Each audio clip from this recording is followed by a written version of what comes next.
Bavandimwe bakunzi b'umusaraba dufatanije urugendo, ndabasuje mu izina rya Yesu. Uwiteka duhana umugisha, muri amahoro. Imana ishimirwe uburinzi butangaje iba yaturindishije kubitwemerera no kugera muri uyu mwanya kugira ngo dufatanirize hamwe gusangira ijambo ryayo. Imana itwongerera imbaraga ya Mwuka Muziranenge kugira ngo tubashe gusobanurirwa n'ijuru, bitume twitegura kuzabana nayo ubuziraherezo. Imana ibidushoboze ku bwayo. Reka twicishe bugufi dushime. Turagushimye Data wera, turaguhimbaje Imana ikomeye.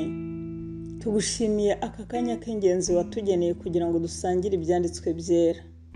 Uratuzi, uradusobanukiwe, n'intege nke zacu urazizi. Dusabye imbaraga mvajuru kugira ngo yiganze mu mitima yacu twese, ari jye uvuga, ari n'abazumvira ijambo bya vuba cyangwa bishyize kera.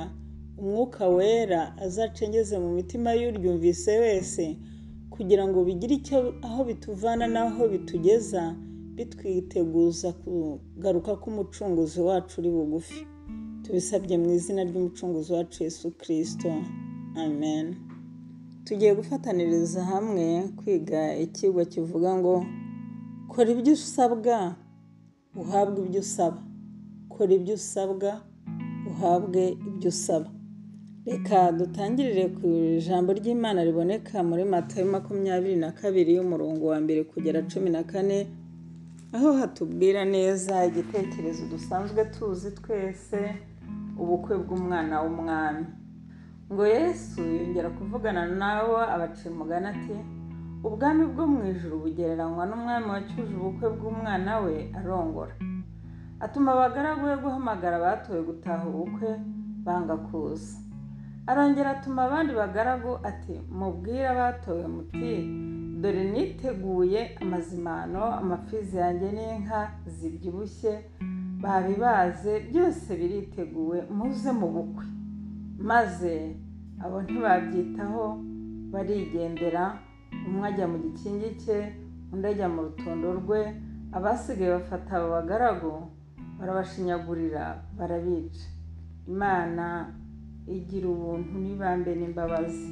Reka tuve muri aba b'icyo gihe, kuko ni Abayuda bahawe ubwami, batumiwe n'umwami gutaha ubukwe bw'umwana w'intama w'Imana, amaze bakanga ubutumwa bahawe, bigatuma babamba Kristo ku musaraba w'isoni, ndetse n'intumwa ze bakazikubita bakazigirira nabi, kubera yuko ururimi rw'ijuru batabashaga kurusobanukirwa, kuko barebaga mu buryo bunyuranye n'ubwo babwiwe.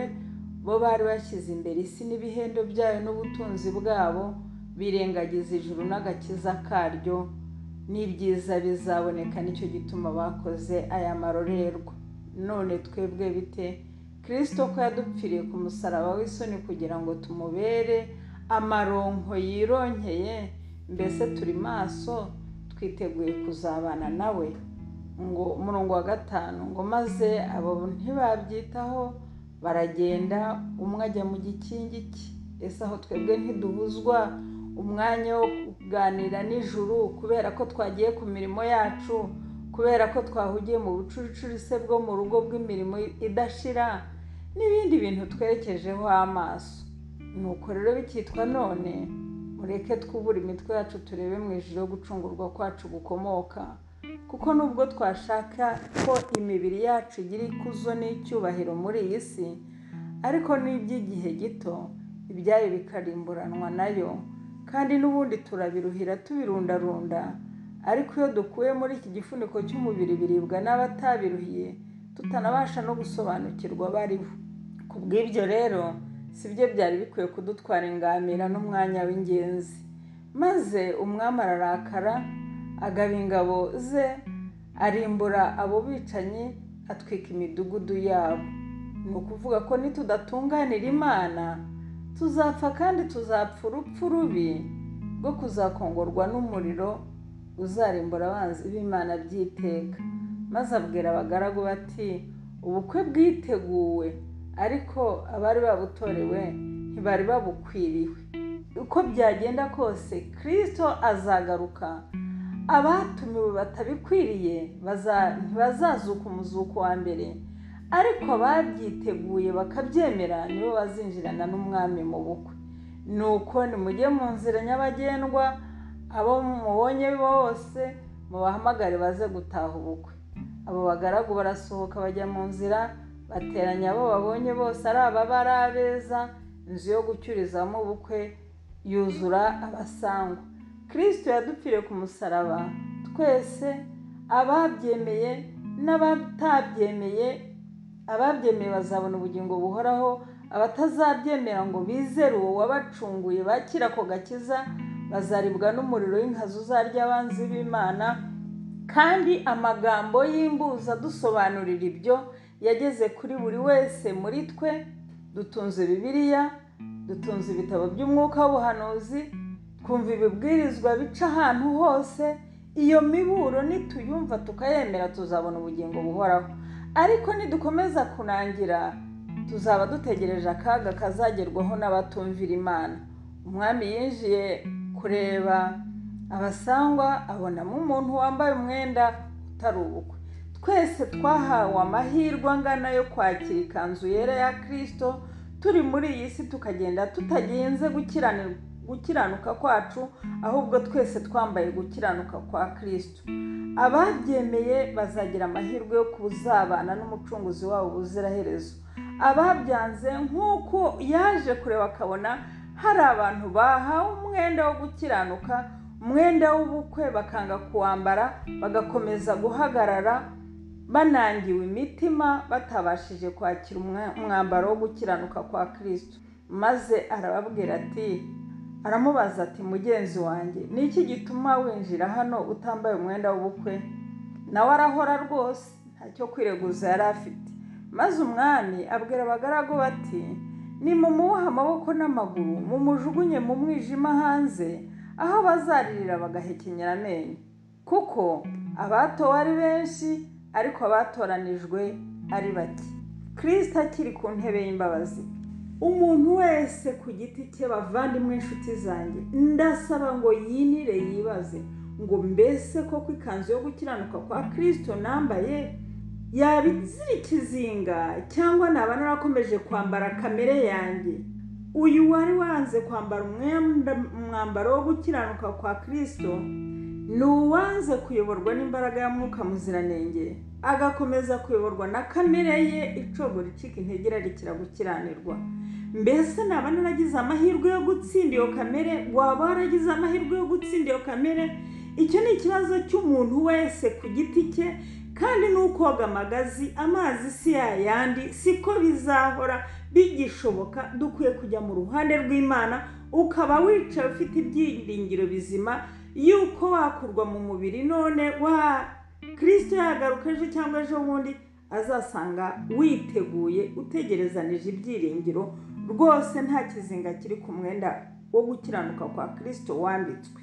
Ngaho rero bikitwa none dutegure uruhande rwacu, dukore inshingano, dukore ibyo dusabwa, maze tubone guhabwa ibyo dusaba.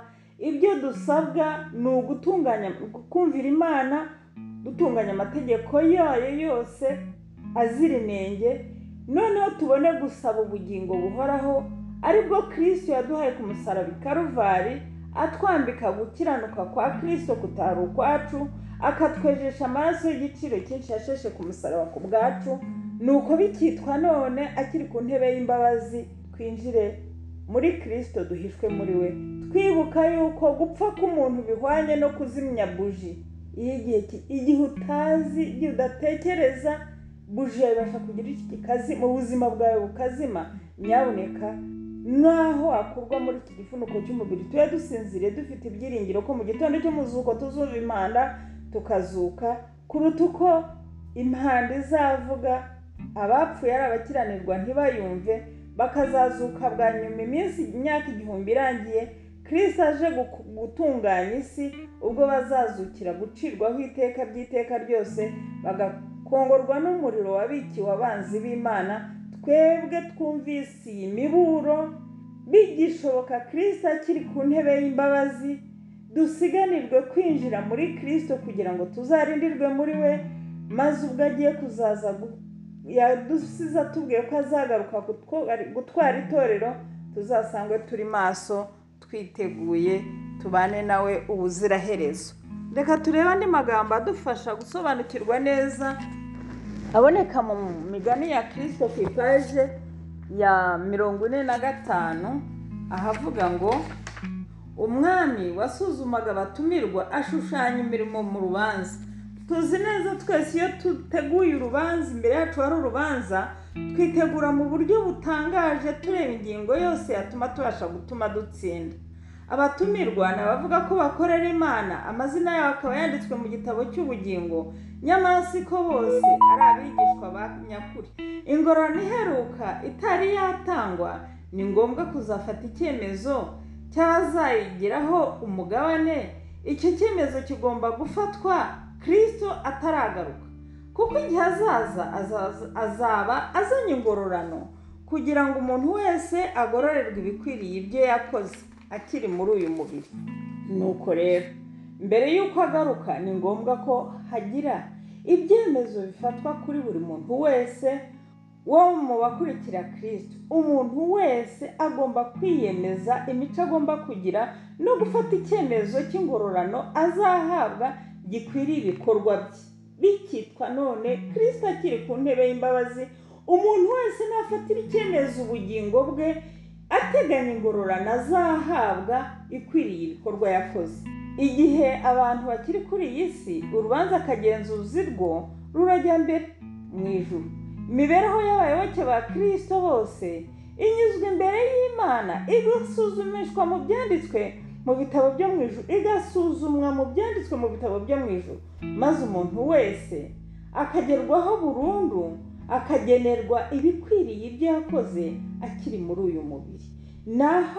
Nahawe kwibaza ngo mbese izina ryanjye nirigerwaho, ko tutazi umunsi rizagerwaho. Ese nzasangwa niteguye nambaye gukiranuka kwa Kristo, cyangwa nzasangwa ntiteguye nambaye kamere twokojwe n'icyaha? Umwambaro w'ubukwe ushushanya imico itagira amakemwa abayoboke b'ukuri ba Kristo bazagira. Itorero ryahawe umwambaro w'igitare mwiza urabagirana, udafite ikizinga cyangwa umunkanyari. Imico ya Kristo niyo ihabwa abamwakira, abo bamwizeye nibo bazayigira, nibo bazaba bafite imico ya Kristo bakiri muri iyi si y'igomero, maze Kristo azaze gutabara atwara abamwizeye bakemera gukiranuka kwe, bakemera ko bacunguwe, bakemera kwejeshwa amaraso y'igiciro cyinshi Kristo yasheshe ku musaraba ku bwacu. Abo bonyine nibo bazategerezanya ibyiringiro kuzabana n'umucunguzi wacu ubwo ari bugufi kugaruka. Mu magambo yandi aboneka mu gitabo cy'intambara ikomeye ku ipaji ya 344 ku gasubi gasoza haravuga ngo mu gitabo cy'urwibutso umurimo wose wo gukiranuka wanditswe mu gitabo ubutazasibangana.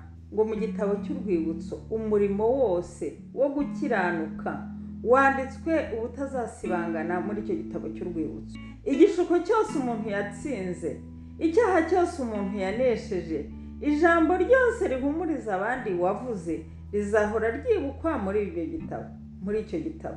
Kandi umurimo wose w'ubwitange, umubabaro wose n'agahinda umuntu yihanganiye ku bwa Kristo, byose birandikwa. Umunyezaburi waravuga ati, ubara kurorongotana kwanjye, ugashyira amarira yanjye mu icupa ryawe, mbese ntibyanditswe mu gitabo cyawe?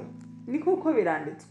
Hari nanone ahandi handikwa ibyaha by'abantu, kuko Imana izazana umurimo wose mu rubanza n'igihishwe cyose, ari icyiza cyangwa ari ikibi. Ijambo ry'imfabusa ryose abantu bavuga bazaribazwa ku munsi w'amateka. Dukwiye kwitondera ibyo tuvuga, kuko tuzabibazwa, bigatuma dutsinda cyangwa se dutsindwa. Umukiza yaravuze ati, amagambo yawe niyo azagutsindishiriza, kandi amagambo yawe niyo azatuma utsindwa. Ibigambirirwa mu rwihisho biboneka mu gitabo kitabeshya, kuko Imana izatangaza ibyari byarahishwe mu mwijima, kandi ikagaragaza n'imigambi yo mu mutima w'umuntu wa buri wese. ibyo ukora ubasha kubihisha umugore, ubasha kubihisha umugabo, ubasha kubihisha abana, ubasha kubihisha inshuti, ariko imbere y'Imana bigaragara byose bitwikuruwe nk'ibyambaye ubusa. Dore ibyo biranditse imbere yawe, sinzabyihorera. Gukiranuka kwanyu ubwanyu ni n'uko abasogokuruza wanyu nzakubiturira hamwe. Ibyo twakoze byose tuzabyiturirwa hamwe. Hari igihe umuntu abona amaze iminsi myinshi mu itorero akagira ngo yarakiranutse, ariko dukwiye kwemera tukamenya kuvuka ubwa kabiri icyo ari cyo tuzagikomezaho ubutaha. Icyo umuntu akoze cyose kinyura imbere y'Imana kikandikwa ko ari igikorwa cyo gukiranuka cyangwa se ari igikorwa cyo gukiranirwa. Mu buhanga butangaje kandi butagereranywa, imbere y'izina ryose mu bitabo byo mu ijuru handikwamo ijambo ryose ry'ibinyoma, kandi abanyabinyoma ntibazaraga ubwami bw'Imana, ahubwo bazarimburanwa na Satani, kuko Satani ari se w'ibinyoma. Umurimo wose wo kwikanyiza ukoze, inshingano yose utabashije kuzuza uko bikwiriye, icyaha cyose gikorerwa mu rwihisho nubwo haba harimo umwijima w'icuraburindi, imiburo yose yo mu ijuru cyangwa se gucyaha kwirengagijwe, twumva imiburo y'uburyo butari bumwe, kuyirengagiza ni akaga gashishana. Igihe cyapfushije ubusa dukora ibitagira umumaro, mujye mwibuka yuko n'igihe cyacu gipfushwa ubusa ntitubashe kubona igihe cyo gusabana n'ijuru tuzabibazwa. Igihe se cyakoreshejwe nabi tugata igihe turi mu magambo y'amanjwe n'ibitaramo by'imfabusa bitagira icyo byungura ku bugingo, ibyo byose tuzabibazwa. Imbaraga zakoreshejwe mu kwimakaza ibyiza cyangwa ibibi ndetse n'ingaruka zabyo zikomeye, byose byandikwa na marayika udasobwa. Umumarayika murinzi ugendana nawe areba igihe wahawe, niba ugikoresha mu buryo bukwiriye cyangwa niba cyabaye imfabusa, wagikoresheje ibintu bitagira umumaro bitaguhesha ubugingo. Kubw'ibyo bavandimwe, nshuti nkunda, bakunzi b'umusaraba, bagenzi bagana i Siyoni, ducunge neza igihe twahawe, tubone dukore ibyo dusabwa byo gucunga neza igihe twahawe, maze duhabwe ibyo dusaba byo kuzabona ubugingo buhoraho. Dutegerezanye ibyiringiro kuzabibona, kuko yabivuze ni inyakuri ntibeshya, no kubikora izabikora. Kandi dufite isezerano ryiza ngo ngiye kubategurira hanyu, kugira ngo aho ndi namwe abariho muzaba, tubane ubuziraherezo. Kubw'ibyo kuzabaho biratwaranirwa, intwarane bizabigishamo imbaraga. Kubw'ibyo rero ni ahacu gufata umugambi w'ubugingo bwacu, ni ahacu gufata umugambi wo kwitega ingororano y'ibyo tuzakora, bikatubashisha gukora ibyiza bigishoboka, kugira ngo dutegereze kuzabana n'umucunguzi ubwo azaba agarutse kutureba. Reka dusoreze ku magambo aboneka mu Efeso ibice 5 umurongo wa 27. Kristo ategereje itorero rikiranuka ngo aryishyire rifite ubwiza, ridafite ikizinga cyangwa umunkanyari cyangwa ikintu cyose gisa gityo, ahubwo ryo ribi ryera ridafite inenge. Nk'uko na Kristo ari uwera, ari umuziranenge, natwe duri kuri iyi si dukwiye kuba bera n'abaziranenge, duhishwe muri Kristo, turindiwe muri we, dutegereje kuzabana nawe ubwo ari bugufi kuza kudutwara. Imana ibidushoboze twese abumvise uyu muburo, umwuka wera arushaho kubibasobanurira mu buryo bwimbitse, kugira ngo twese hamwe tuzahurizwe imbere y'umucunguzi wacu. Nibyo mbasabira nisabira mu izina rya Yesu. Uwiteka twese aduhana umugisha. Twicishije bugufi dushime. Turagushimye Data wera, turaguhimbaje kubw'amagambo y'imbuzi y'uburyo bunyuranye utwoherereza. Tugushimiye yuko Kristo yabambwe ku musaraba w'isoni kugira ngo twambare gukiranuka kwe, maze Mana arandure kamere irarikira gukiranirwa mu mitima yacu, ashingemo igiti cyo gukiranuka kwa Kristo kivomerwa n'imbaraga ya Mwuka Muziranenge kugira ngo dushobozwe nawe kugera mu bwami bwaduteguriwe tudatsinzwe n'uburiganya bw'umwanzi Satani. Nuko rero tugeze mu mahenuka y'igihe aho isi yose icuza umwijima, umuntu atabasha kubona aho yerekeza, ariko zuba ryo gukiranuka ni wowe ukwiye kurasira abakwemeye bose kugira ngo tumenye inzira igana iwawe. Turasabye kuko warabidusezeraniye ngo bakwizera bose bazakubona, ngo tuzagushaka tukubone nitugushakana umwete. Kubw'ibyo udushoboze gukora ibyo dusabwa kugira ngo natwe tubashe guhabwa ibyo dusaba.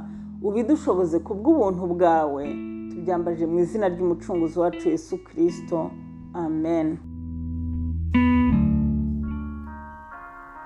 Murakoze nshuti bavandimwe, mumaze kumva iyi miburo ibagezwaho n'urubuga rw'abahamya ba Kristo.